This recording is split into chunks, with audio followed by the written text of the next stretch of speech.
Hi, thank you very much for coming. Thank you for taking the time to visit Denver. Hope you enjoy Rocky Mountain the way most of us do. My name is Roy Gregory. In a past life, I was the editor of a hi-fi magazine. I was privileged and fortunate enough to be a hi-fi reviewer. Privileged because I got to work in a hobby and with a media that I love, and privileged that people trusted me with some of the best and most expensive and most complex and most demanding products in the world. But above all, I was fortunate in that in doing that job, I came after this man who you've all come to hear tonight. Fortunate because by the time I came on the scene, Harry had actually done most of the spade work. Not only did he establish and create the language which we all now take for granted in talking about sound, even down to the terminology of the high end itself. But for me, actually more importantly, he was the first person to really talk about process. He was the first person to talk about how we review and why we do it that way, as opposed to just what we review and what it sounds like. And process is absolutely key to good practice.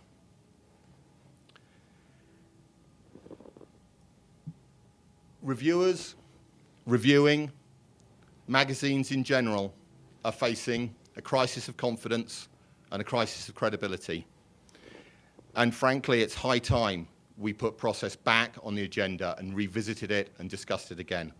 And with that in mind, I'd like to introduce to you Harry Pearson. Thank you. Can you guys hear me in the back? Everybody? Well, if I start to whisper, let me know.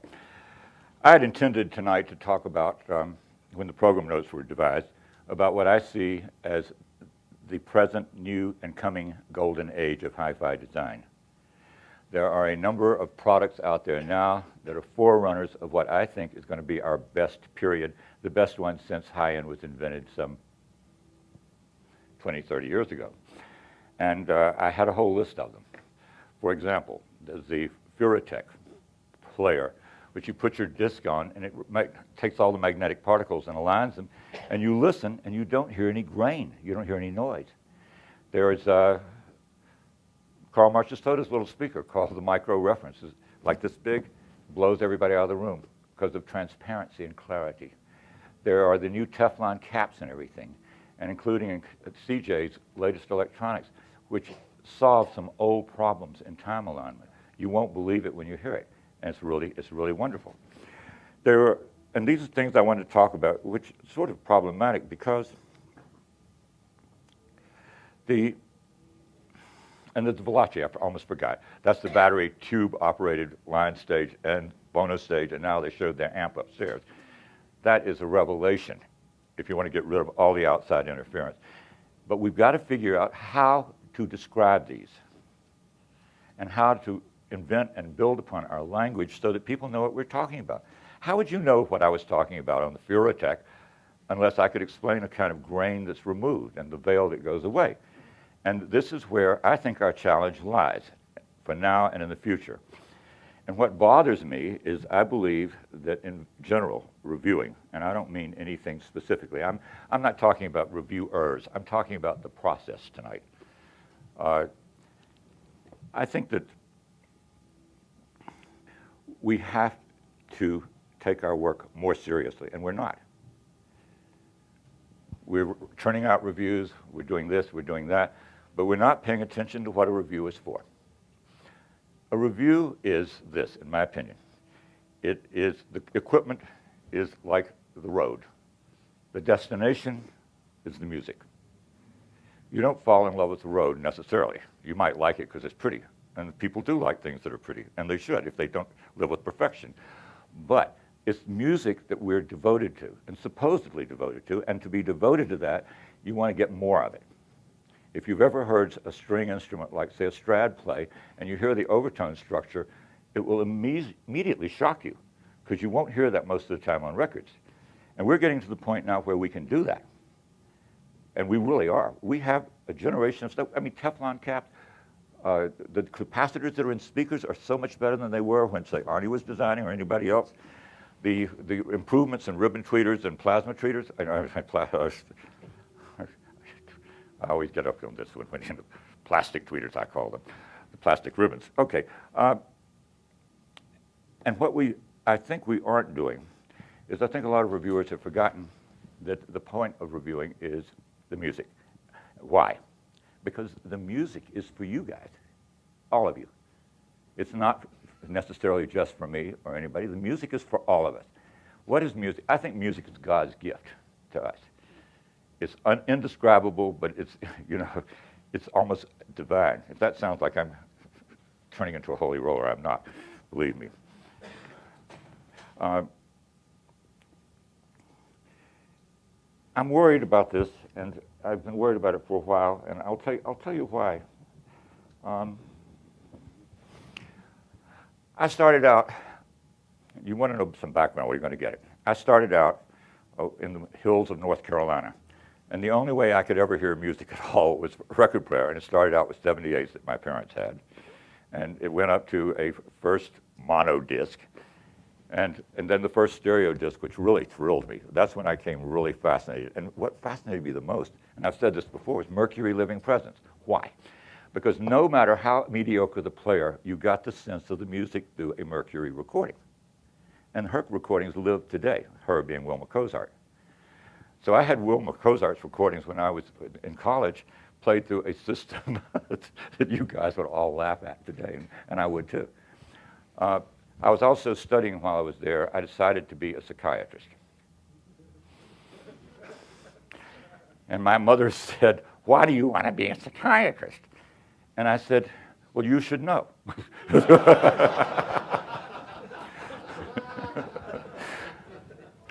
And then I ran into organic chemistry. And I decided, well, maybe I'll be a psychologist. While I was there, I really took a lot of courses. And I learned strategies and techniques that I was going to apply, and I didn't know it, to reviewing, like the multiple commentary system and other things I'll get to in a second. But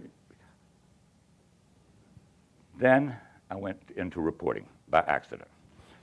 I was about to be drafted, and I couldn't get a job. So this newspaper in Winston-Salem, North Carolina said, well, we'll hire him. And they went to the Duke Placement Bureau, which is run by a woman named Fannie Y. Mitchell. And she said, he's a great writer, he will be. Mm-hmm. So they hired me, even though I was going to be drafted. Well, I found when I got out of the Army that I couldn't get out of reporting. And so I started learning my trade, which was observation.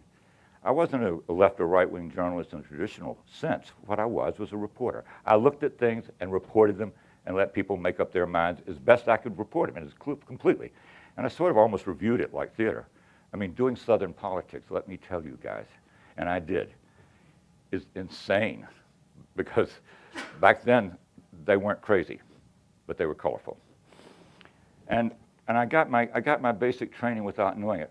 Eventually, after sojourn in the South, where I won the Political Science Association Award and the Etheridge Fellowship and blah, blah, blah, Bill Moyers hired me to Newsday. And since I'd won the National Business Journalism Award, Environmental Writing Awards, and what was the other one? Oh, yes.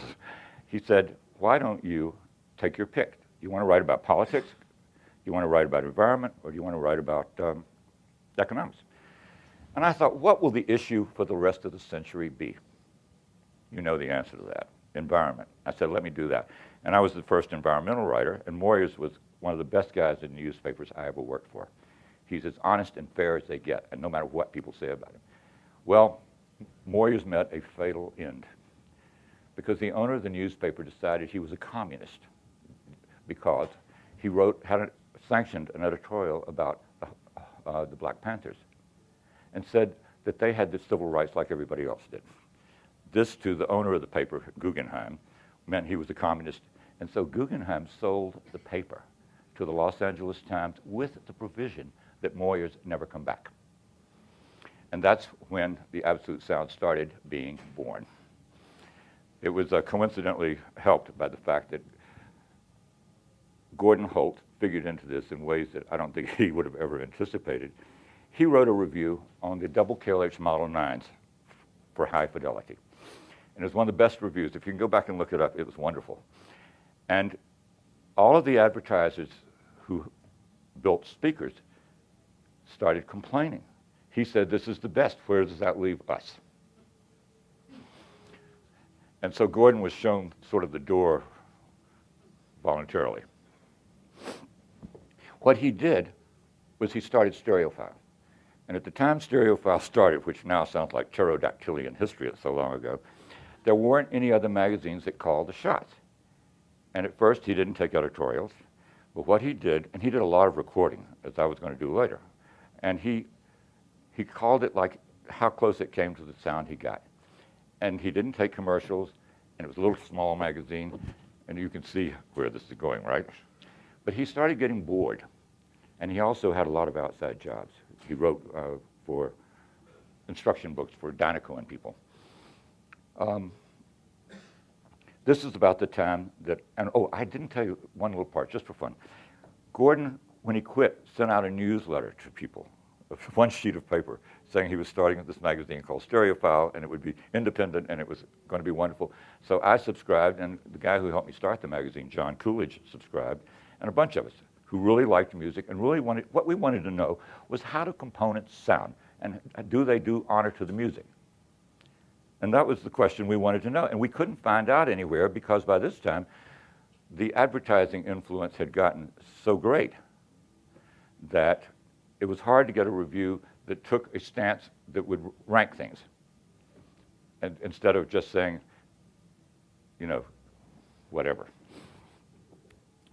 I decided, because Gordon wasn't publishing anymore, that I could do as well as he could. It was insane vanity, and I thought I would do this for a while, but Newsday was getting so boring, and it was getting so whatever, that I started it. I had 232 subscribers in the first issue. 32 of those were friends of mine I twisted. I took a classified ad out in audio. In those days, audio did classified ads, and said, subscribe, and I charged $2 an issue, 4 issues a year. And by the end of the first issue, when I published the first issue, I had 232 subscribers. So I said, ha, ha, ha, I got it. And I did a talk to Newsday, and they said, their promotion department said, you'll do no more than 1,500 words in your first year, and you'll do 500 in other years, the years after that. And they had done this based on what the Hialeah newsletter down in Florida did. So I set up to publish 1,500 issues and told everybody how to subscribe within the first 4. And by the 3rd issue, I had 1,600 subscribers and didn't have the money to reprint. You want to know the future of the absolute sound? There it is. So and one thing that really helped us, believe it or not, was Advent decided they wanted to reprint my review of the double Advents. And I said, well, you can't do that without my permission, and you won't get my permission unless you put my subscription information at the bottom. Well, little did I anticipate that they would print 30 or 40 or 50,000 and send them all around the world. So the next thing you know, I had 3,000 subscribers, still had to reprint the magazine again.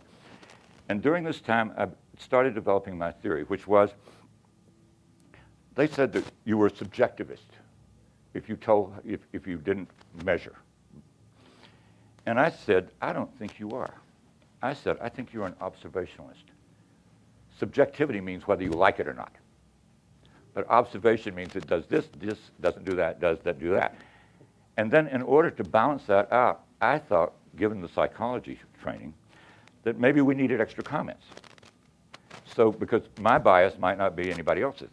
So I would try to get multiple comments on a piece of equipment that was really good, not one that was bad or anything, so that the reader had a sense of whether he might like that reporting, despite what Harry Pearson or his allies said. And that was, I think, one of our best inventions. Well, it proceeded, I found out then that what did you have to do? You had to have a language, because if one person said bass and they were talking about down here, and I said bass and talking about the mid-bass, we had to develop a vocabulary that all of us could use. And I think that was the beginning of our biggest achievement, because I needed our reviewers to be able to talk to each other and to to the public. And you know, it's funny, it actually worked. Because what Gordon had done was Gordon had described colorations, and he had invented a whole vocabulary of colorations for everybody in the world. The transparency, there are a bunch of terms that we still use today from him. But I thought that we should go beyond that. And I tried at first to define the areas of the frequency spectrum. A cello is in this range. We'll call that mid-bass. The deepest, the lower bass would be the organ pedals and stuff. And, you know, it actually worked.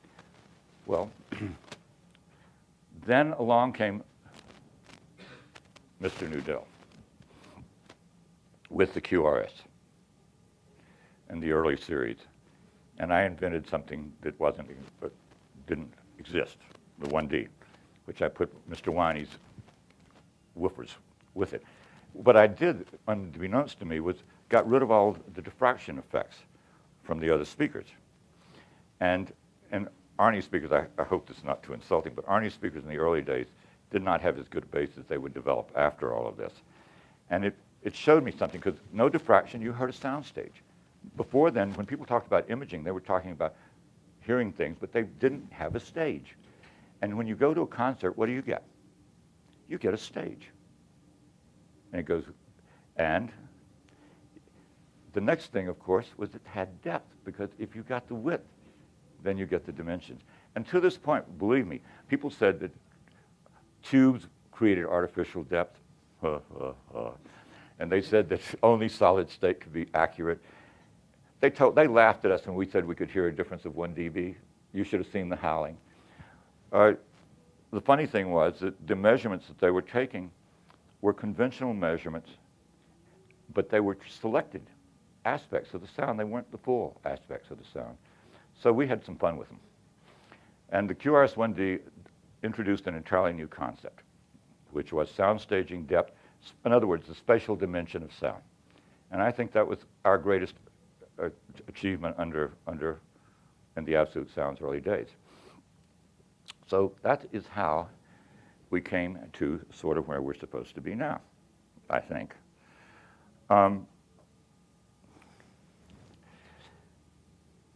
There's been more emphasis on advertising in today's magazines, and I don't mean to single anyone out particularly, you might say all of them, than there is on truth. And very good reviewers work their way around this, but online is almost impossible. And beyond that, you also get what I call the rise of the buzzwords. And so now you have certain buzz phrases. I'm about to pick on the word best, okay? I don't think there's any such thing as best. And let me give you a couple of examples of why, and I think the word should be banished. Now, you can say it's the best I've heard, and as long as you qualify it that way, you can get away with it. But let's say that somebody comes in and says, this is the best thing I've heard at the show. Have they listened to everything at the show? And if they have listened to everything at the show, how do you pick the best? Because there got to be some excellent things there. So how do you know what's the best? What you're going to find out is that everything that's in the category of super excellence has flaws, because it's not perfect. So can you live with those flaws?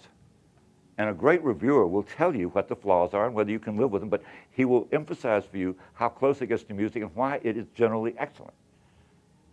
And I don't want to see that as a dying art, especially not now that we have the good components arriving en masse, and there are more coming. I could list some I hear and I think are coming. But you know, that's been my sort of crusade, I hope, at the moment, is to get all the reviewers to renew their love for the music and renew their dedication to the listener of the music, and so that we do our very best work, and I'm including me too.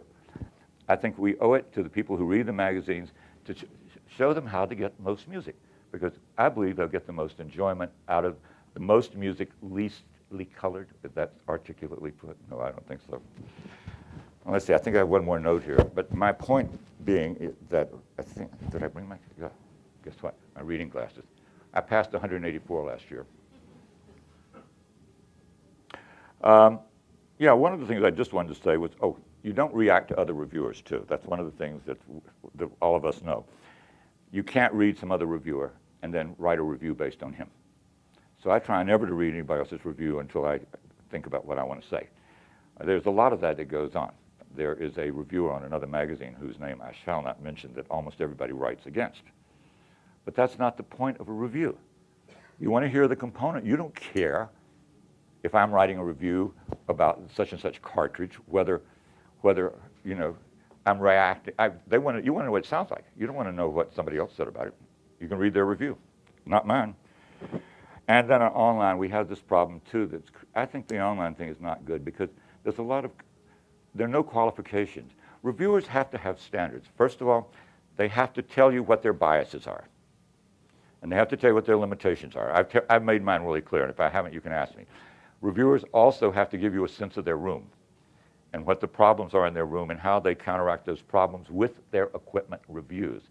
Reviewers should tell you of any conflict of interest that they have and stay out of it. There's so many things a reviewer has a responsibility to tell you. I believe you should run little diagrams from time to time. Jonathan did a piece in the last issue of the magazine listing the records he uses. And I think every critic should list their standard basic reference. Why? Because if you know they're more about what they listen for, you listen to that, than you do if they sit back and say, well, that harpsichord really did sound good on that recording. Mm-hmm, sure. I feel a little bit disorganized because this topic was too deep and too complex in a way for me, I think, to do it justice, maybe tomorrow night. So what I want to do is this. I want you to ask questions of me about reviewing.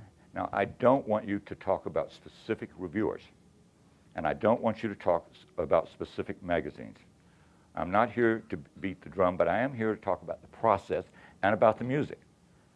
And if those are the questions you ask, and Mr. Gregory will be fielding these things, I would want you to stand up when you are recognized and say it. Okay, did you do this? Do you do that? Do you do that? What do you do with a too close manufacturer's relationship? The stuff like that you want to know. All right? Yes, ready? Okay. Hello? Right. Can you hear me, everyone? Right. So, ground rules quickly. As Harry said, if you'd like to ask a question, please, first stand up, clearly state your name, and then ask a question. Harry is in the habit of keeping the answers fairly short, so please don't be offended. But first... Oh, thank you, thank you.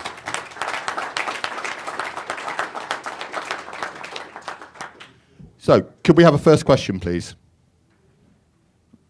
What? Harry, why should we trust your reviews now? Sorry, would you introduce yourself Hi, first? Jacob Heilbrecht from the Absolute Sound. I'm just saying, you talked about the qualifications for a reviewer. Should we trust your reviews now because of your experience, or what is it that specifically should induce a reader to peruse one of your reviews and say, I have confidence that this reviewer has reached a sound judgment? Well, you shouldn't.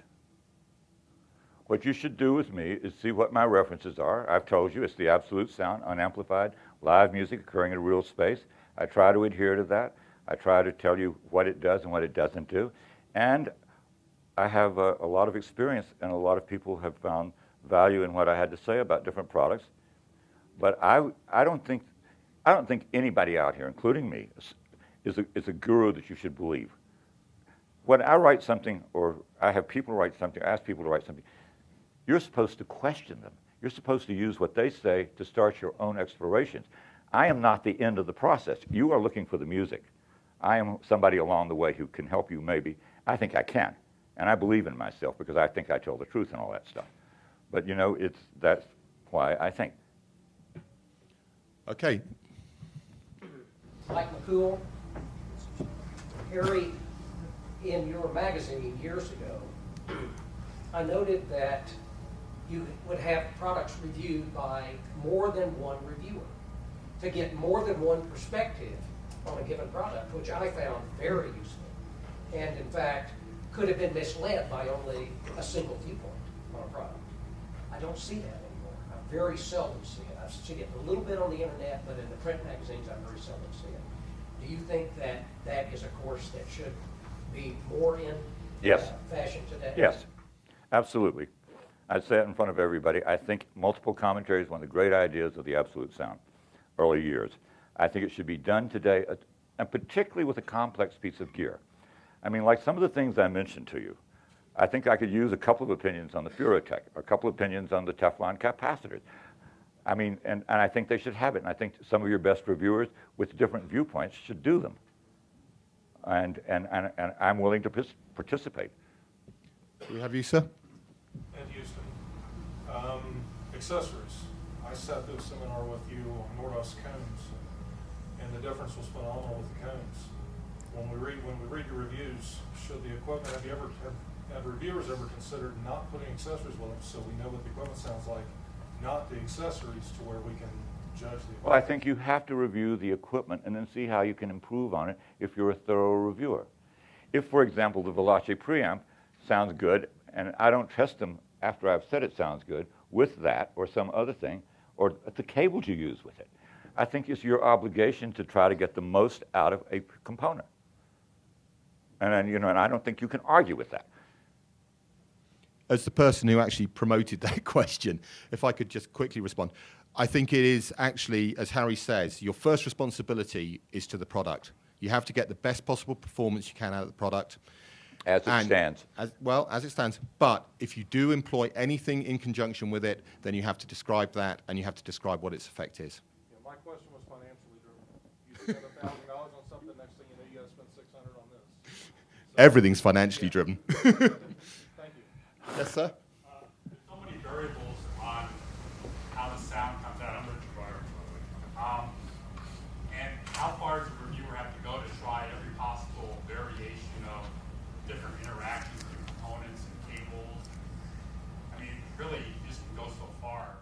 Well, I don't think you have to go to the end of the world. You can't. There's a limited amount of space in the magazines.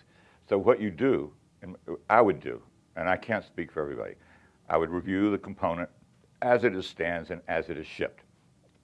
Now, in some cases, you have a reference room and you may have a shelf that isolates things and stuff like that, and you may have certain cables. But I think if you're going to start adding things, what you do is do the first review, and then if you think later, you do further thoughts. I forgot to say we introduced that idea too. You do further thoughts and say, I tried this with a twiddle-dee-dee, twiddle-dee-dum preamp, and it's better. And I think that's something you can do if you can extract more performance out of a component that at first you think has promise. If the component is really mediocre and boring, and it doesn't excite you, I don't think you're obliged to do that. You may disagree, but I don't think so. I mean, and sometimes simple things can make a huge difference. A huge difference, believe me. Question, anybody? Mr. Jonathan? When you started, Jonathan, could you stand and speak up, please? We want to hear you. when you first started out, you were my mentor, so are my mentor. But things were different when you first started off. When Harry first started off, things were different. When Harry recommended something, or other people commented on something that Harry recommended, and often agreed. I don't remember a lot of disagreement.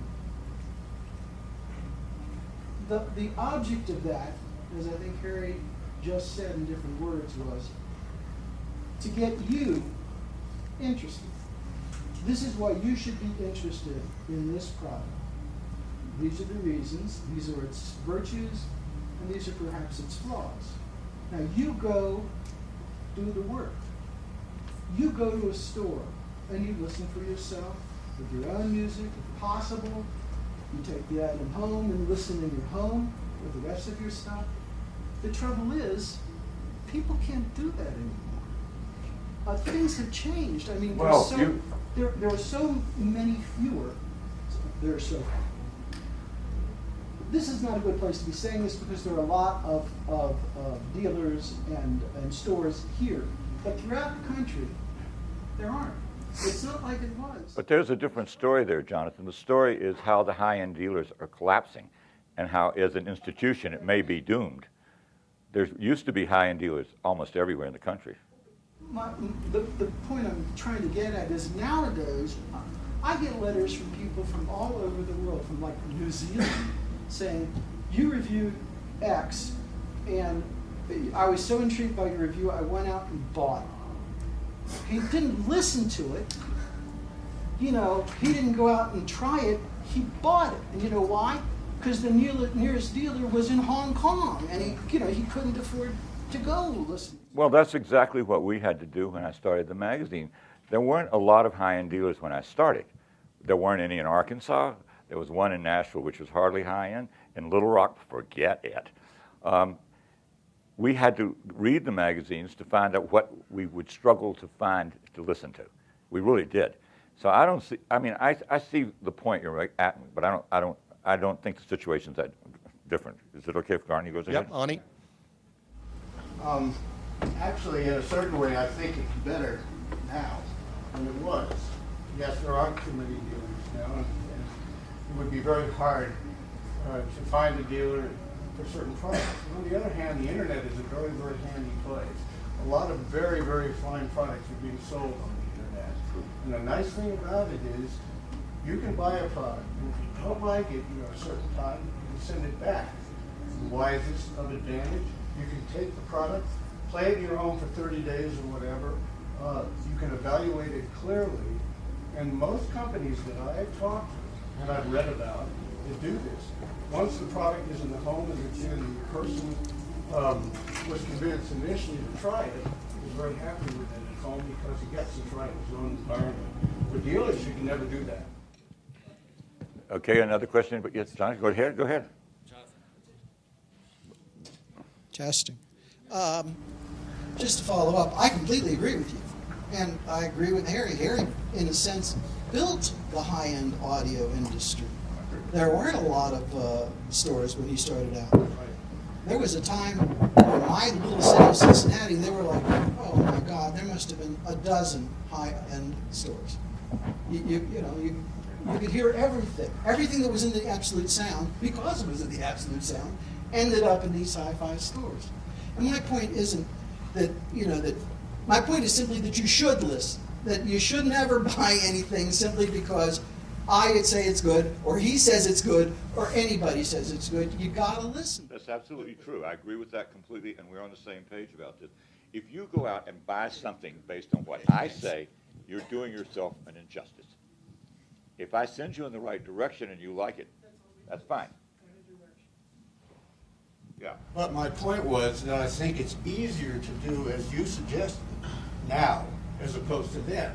Just by going to a dealer in an unknown environment and listening to a whole bunch of things and, Did you ever try to borrow a Solution 700 on probably not.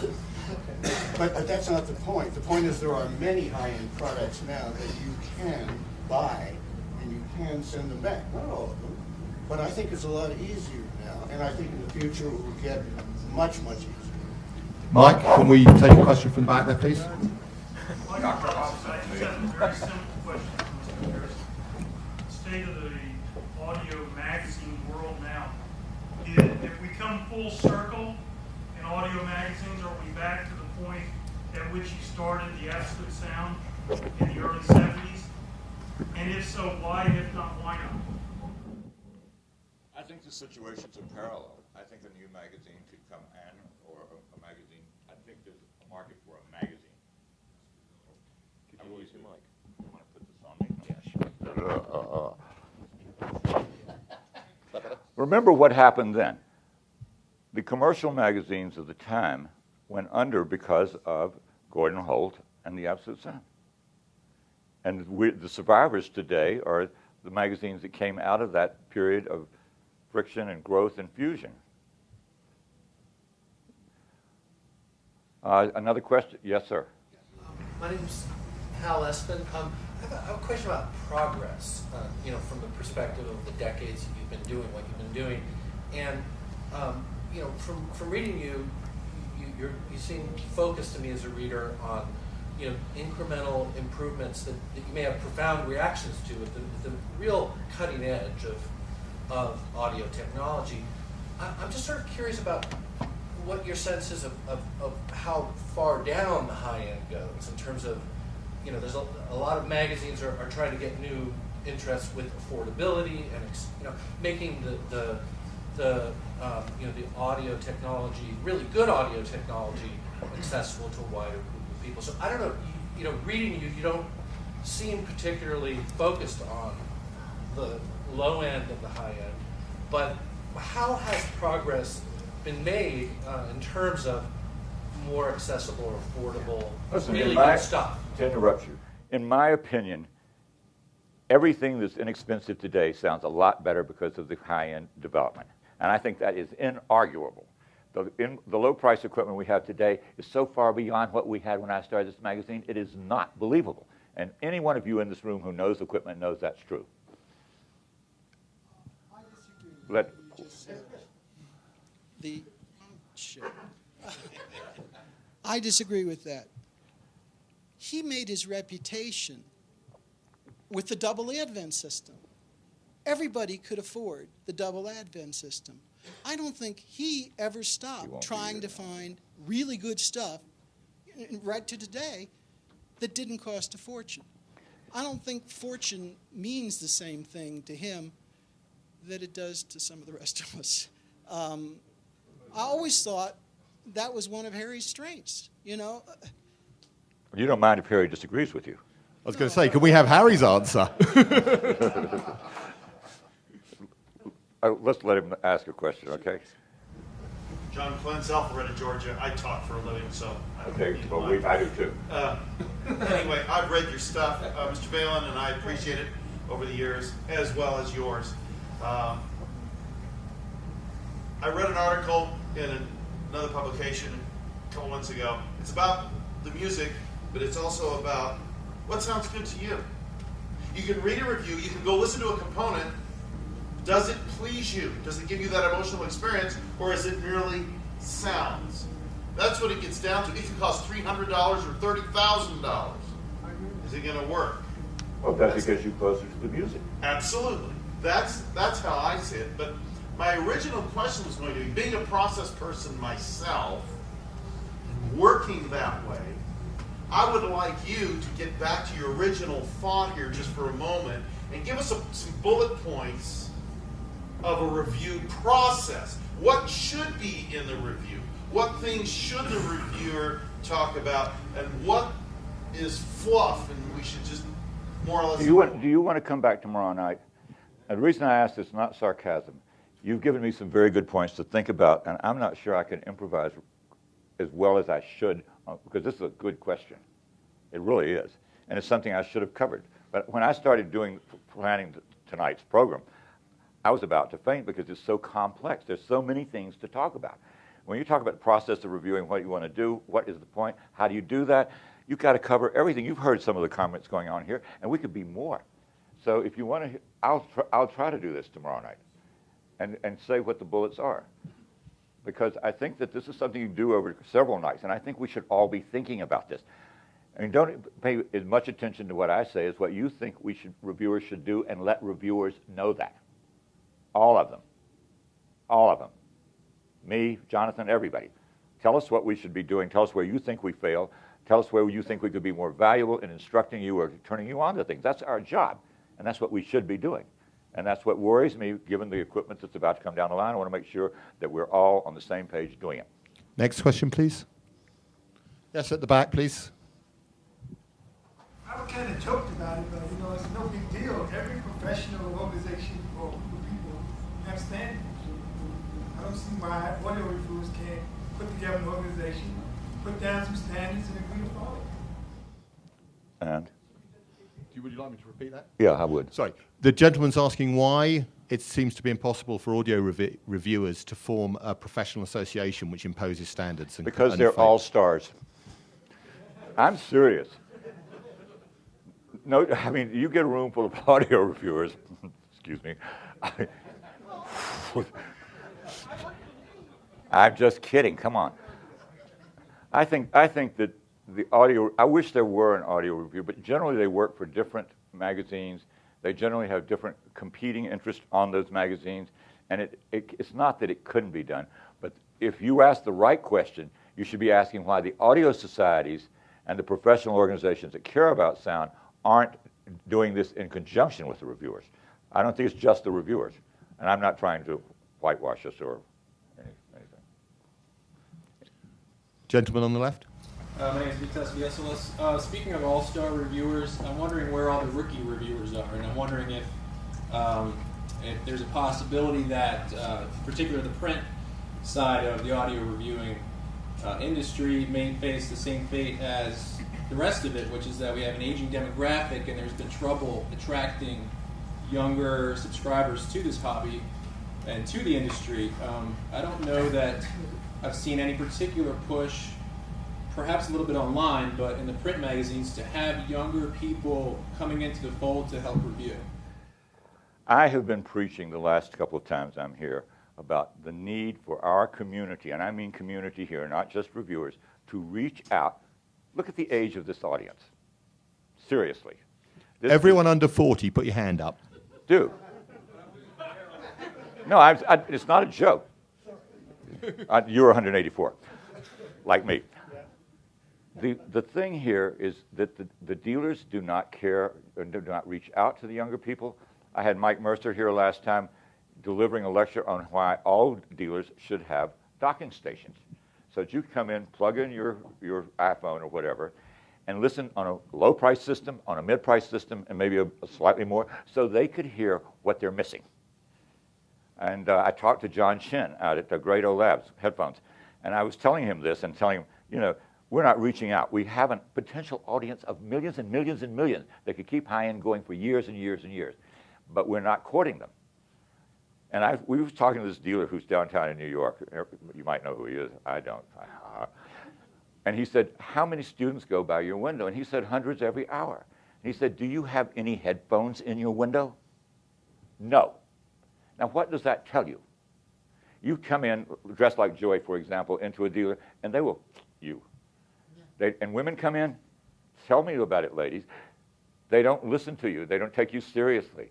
They don't. And unless you come in within their framework, and this is why they're dying, and it's something that the dealers should take into account and reach out. I mean, the high-end dealer doesn't have to be dead. And I could preach on this topic for a great long time.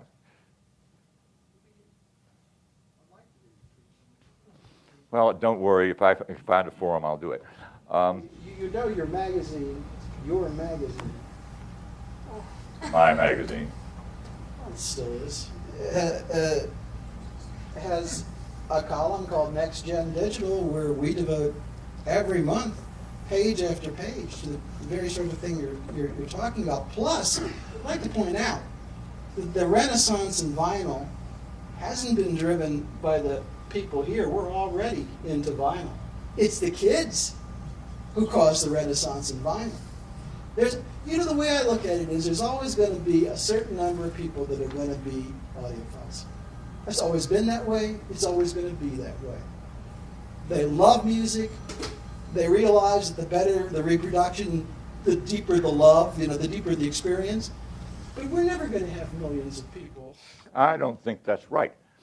I think this generation is crazier about music than our generation ever was. Zillions of them. We have a potential audience out there listening to music all the time. They have music as sonic wallpaper, Gordon's phrase. It's music, music, music. And I think that's the audience we can get, because if they love music, they've got to love it if they hear more of it and they hear it more accurately. I have faith in that. Now, it's an item of faith with me, but I think I'm right. And if I'm willing to be proved wrong, I'm not willing to be proved wrong, actually. I want to reach out there and grab them. I want to bring them in, and I want them to love music, and I want them to hear it the best they can. And I want them to hear it with the latest coloration they can hear it with. And I want them working with us, and I want young people writing more. They're not. How many young people do we have on our staff? None, practically. Excuse me, Jacob. Well, Jacob's young. Okay. Gentlemen at the back, please. Yep. Bob Guerin. Harry, one thing I don't like reading in reviews is when the reviewer says, and I liked it so much I bought it. That kind of offends me. And It at a always makes me discount. suspicious of the relationship with the manufacturer, and I see that a lot. Well, you know, I don't think a reviewer should say that, but I'm in the minority because I never buy anything. I know. Why should I? Next question, please. Well, I'll tell you why I don't buy anything. Because I don't want to be attached so much to a component that I can't get beyond it. And I can always upgrade my system anytime I want to. The ones I keep on loan are because they are as good as I can get at that time.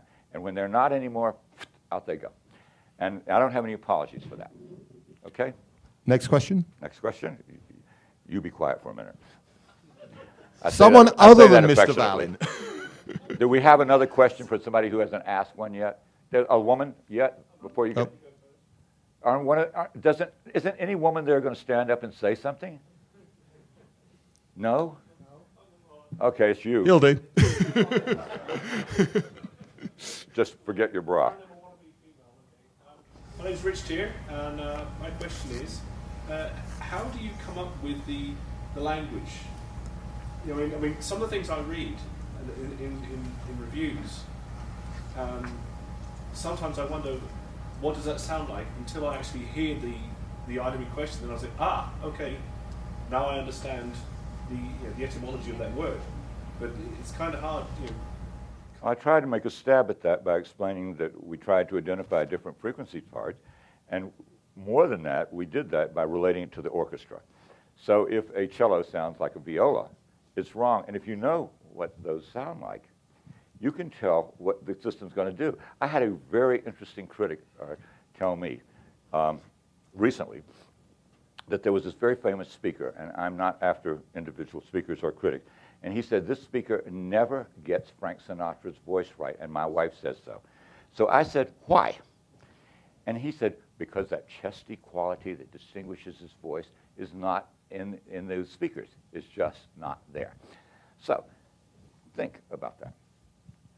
I mean, you have to have a language, and you have to have a reference to some sort of antecedent reality so that you can tell people. Like if I told you to listen to the beginning of Kiji, because I've been on the Kiji kick lately, and you hear the solo bass fiddle start out, which is the deep bass guy talking to the celeste, who's the lady.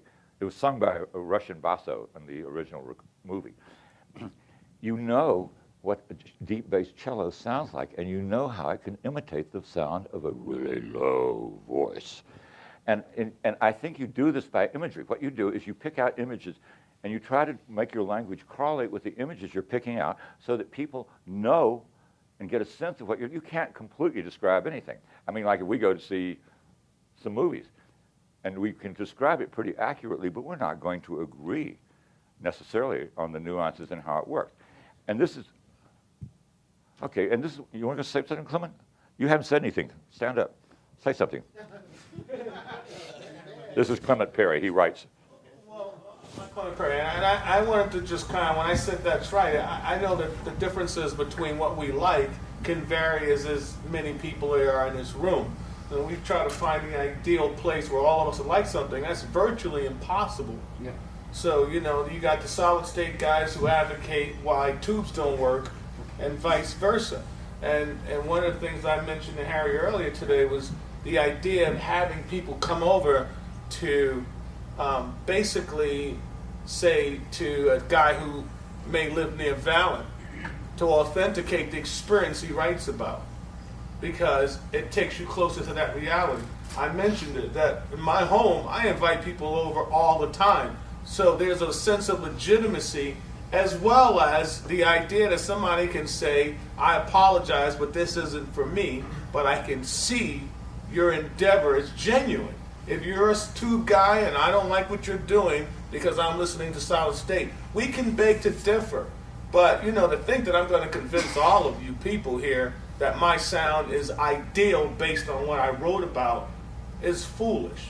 So what I try to do, and I live in New Jersey, is I invite anyone over. So that way we can, when you leave my house, you can say, that guy is for real.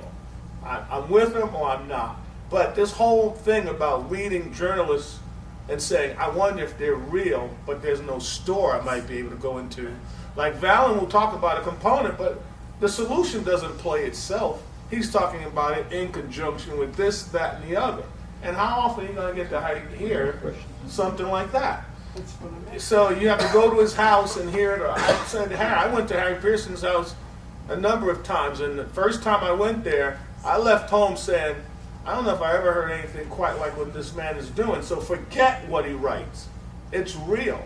And I think that's the most convincing kind of experience we can have as music lovers. When you say, I wonder what a $300,000 system sounds like, and then you get to hear it in an ideal setting, not at a show like you hear today. You only get a glimpse of it. It's like test driving a car. It's nothing like owning it, right? And I've had the experience of having that, and that's what catapulted me into this thing. Why don't you and tell I've me? had people who had visited my home that are in this audience tonight, and it's nice to know that people can say, I appreciate what you write about. Why don't you tell them what I said back to you about having 3,000 people in your listening room? Can't do it. I wish I could have people in my room a lot to hear what I'm doing, because people don't know what I'm talking about. Okay, gentleman in the blue shirt, please. I just wondered if I can bring my music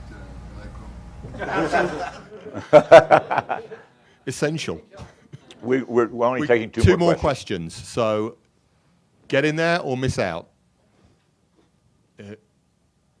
No. Gentleman here?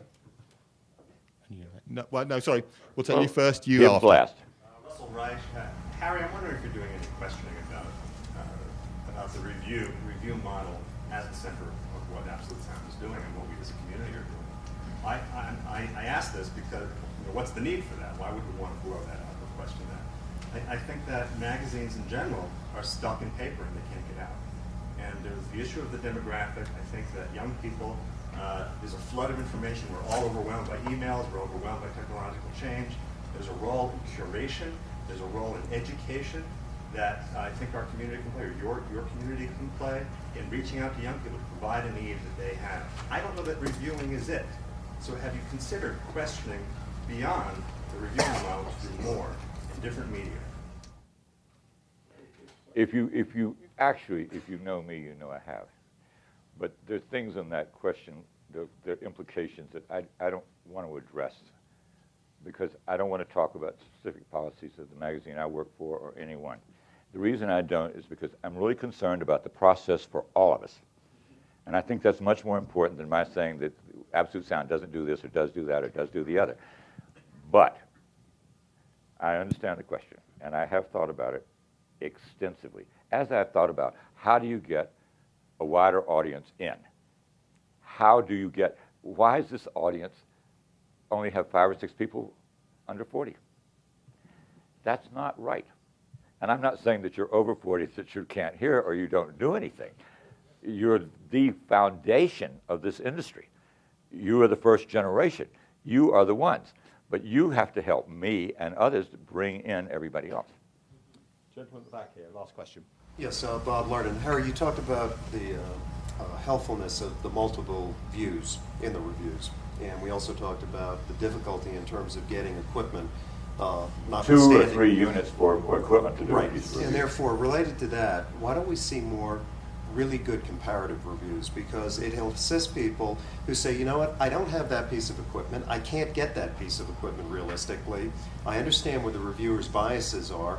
But I've heard this other piece, or maybe I have a place that I can go hear the other place. So that would be very helpful, I think, and I see very little of that. You see the difficulty. You're asking somebody to compare something they haven't heard with something they really like. No. That's not. What I'm saying is, why don't we see in the reviews, like we saw multiple views of a single component, why don't we see more by a reviewer comparing a piece that he or she's reviewing to other pieces that he or she has reviewed on the come that the reader may have experienced one or more of those pieces. I have never written a review of anything in which I haven't compared it directly to previous. I have never written a review in which I have not compared it to everything else like it that I have previously reviewed. That's not fair. I always do that. He just Well, got done doing a comparison of Well, with cartridges. all due respect, I wasn't addressing it. No, I understand. Criticizing your review. And by the way, I mean. I think I think we should do that. But we Everybody don't, my should. point is this, and it's not to cite one person, we don't do it enough, and when we do it, many times, they're not done in a very crisp, comparative fashion. They're loosey-goosey, they don't really get at the heart of it, so yeah, some people may do it. So I was asking Harry something that was a little bit more in terms of, to the process of how we do it. Okay, that was the last question. Now, let me say something before I finish. Look, this to me has been extremely thought-provoking and stimulating, which is what I had hoped it would be. I wanted to talk about process. I wanted you to think about process. I wanted some of us, to learn from this. Because any one of us here can be better. Thank you for coming.